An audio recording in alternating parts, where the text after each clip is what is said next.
જો ઉનાળામાં એકાએક ગરમી એટલે કે હીટવેવ લૂ લાગી જાય તો શું કરવું જોઈએ?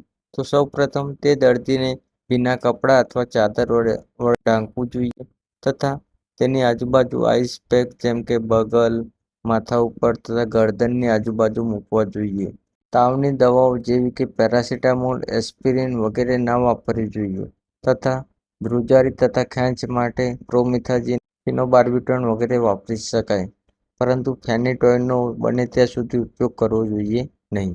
અત્યાર સુધી આપણે એવું જોયું કે લૂ લાગે તો શું કરવું જોઈએ, પરંતુ લૂ ન લાગે તેના માટે શું બચાવના તથા સાવચેતીના પગલાં લેવા જોઈએ તેના વિશે હવે વાત કરીએ.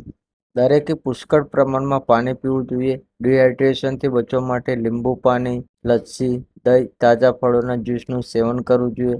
લાઇટ કલરના તથા કોટનના કપડાં પહેરવા જોઈએ. બહાર જતી વખતે ટોપી કે ટુવાલથી માથું ઢાંકવું જોઈએ તથા સનગ્લાસીસનો ઉપયોગ કરવો જોઈએ.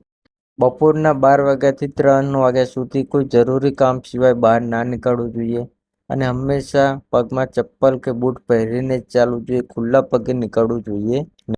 વધારે પડતા ચા, કોફી કે કોલ્ડ ડ્રિંક પીવાનું ટાળવું જોઈએ, કેમ કે તે શરીરને જલ્દીથી ડિહાઇડ્રેટ કરી શકે છે.